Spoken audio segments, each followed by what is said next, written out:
Well, hello once again, all my vintage dirt bike loving YouTubers, and thanks once more to you all for tuning in to Classic Dirt Bike TV, and I hope you're continuing to enjoy my video content with regards looking at these old classic and vintage dirt bikes. Now don't forget, if you like what you see on my channel, don't forget to hit the thumbs up button, or better still of course, just subscribe to my channel. Okay, coming up in this next video, we're going to take a look at Peter Maxwell's 1983 490 Maico Spider. Now, of course, these weren't the very best bike that Maico ever produced, but nevertheless, still worth a quick look here on my channel. So enough talk from me just now. Let's just jump straight into the video clip.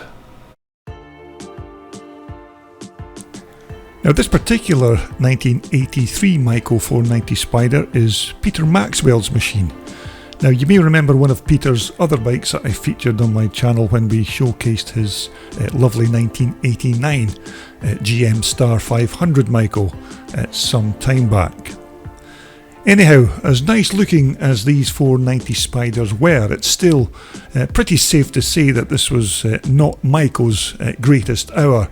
And although these bikes heralded the change from the twin-shock rear suspension units to the monoshock era of this 1983 bike, this was not going to be a good year for this once iconic brand name.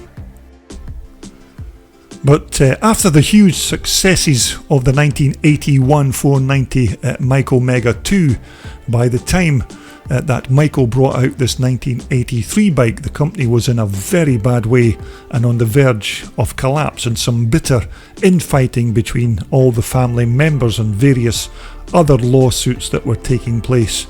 The once great Maico name was being literally flushed down the toilet.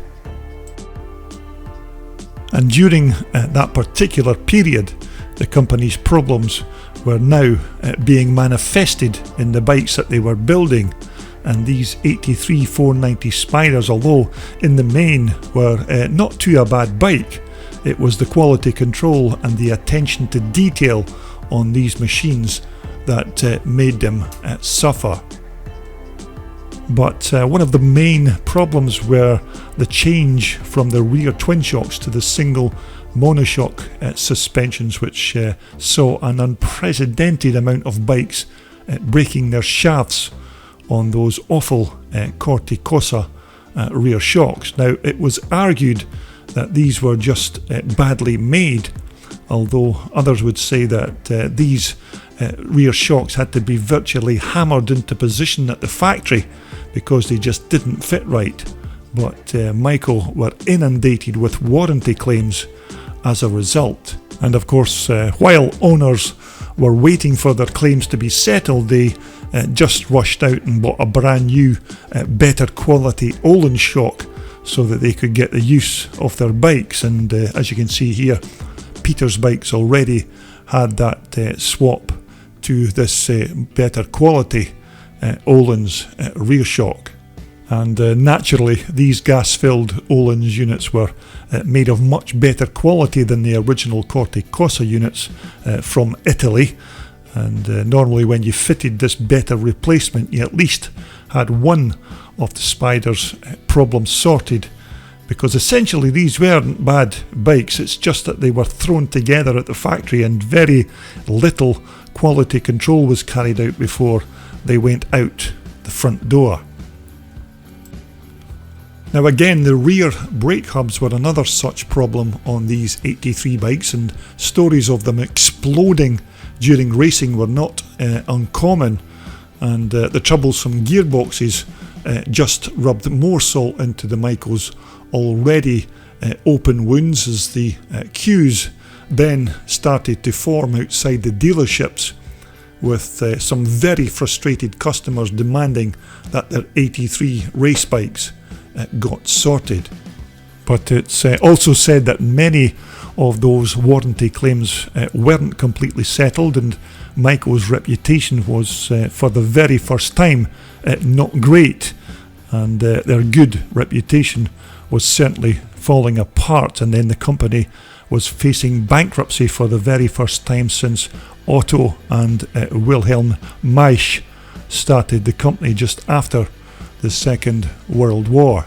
But nevertheless, these 83 490 motors were very good power plants, despite some of the dodgy gearbox components that they were said to be built with. But once you had all the niggly, troublesome gremlins all fixed, then these were what you'd expect from a 490 Maico engine. Plenty of power and lots of it.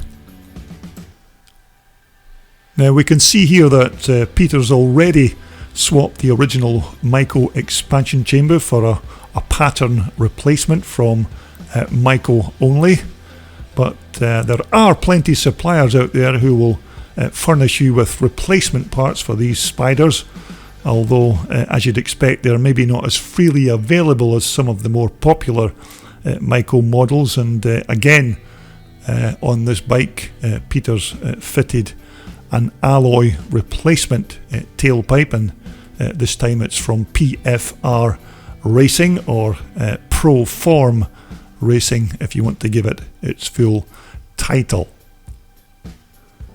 Now, as far as the front end of the 490 Spider goes, these 42mm air assisted forks weren't too bad, although you were somewhat limited to what you could do with them with regards rebound and dampening, and that front brake again was okay for an antiquated old drum brake system, although other manufacturers were already using disc brakes by 1983.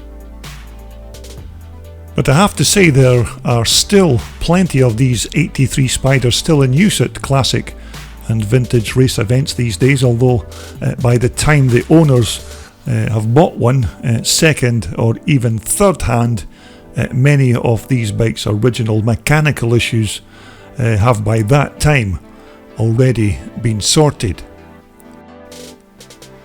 Now, don't get me wrong here, these 83 490s were not bad bikes at all. They were just being put together by Maico when they were already in serious trouble, and as I say, the quality control of the bikes was just not there, and when owners did buy one, they had to fork out much more cash to enable them to use the bikes on a track. But these 490 motors were still very good and powerful, although they just needed sorting out, and once you'd done that, then these were a very good usable race bike, although it was never going to be in the same league as the iconic 81 490 Mega 2, but good results were still achievable on this bike once you had got rid of all of its dodgy components.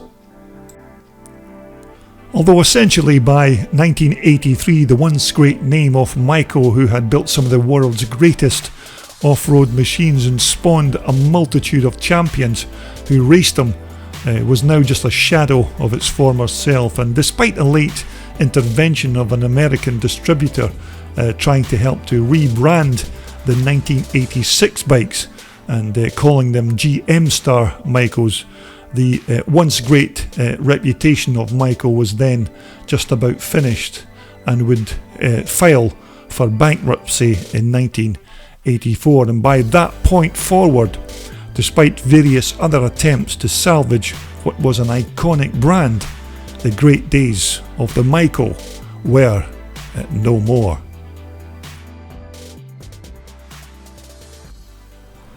Well, I hope you enjoyed that very brief look around Peter Maxwell's 490 Maico Spider.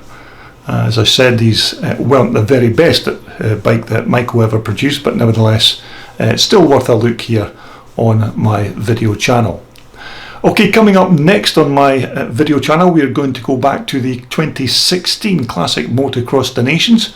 We'll be showcasing the final part of the racing from that event, and also coming up later on my channel we will be showing you archive footage from the superb Nostalgia Scramble, so I hope you'll return to take a look at those videos. So once again, everybody stay safe and well, until we all meet up again to speak about these old vintage iron machines right here on Classic Dirt Bike TV.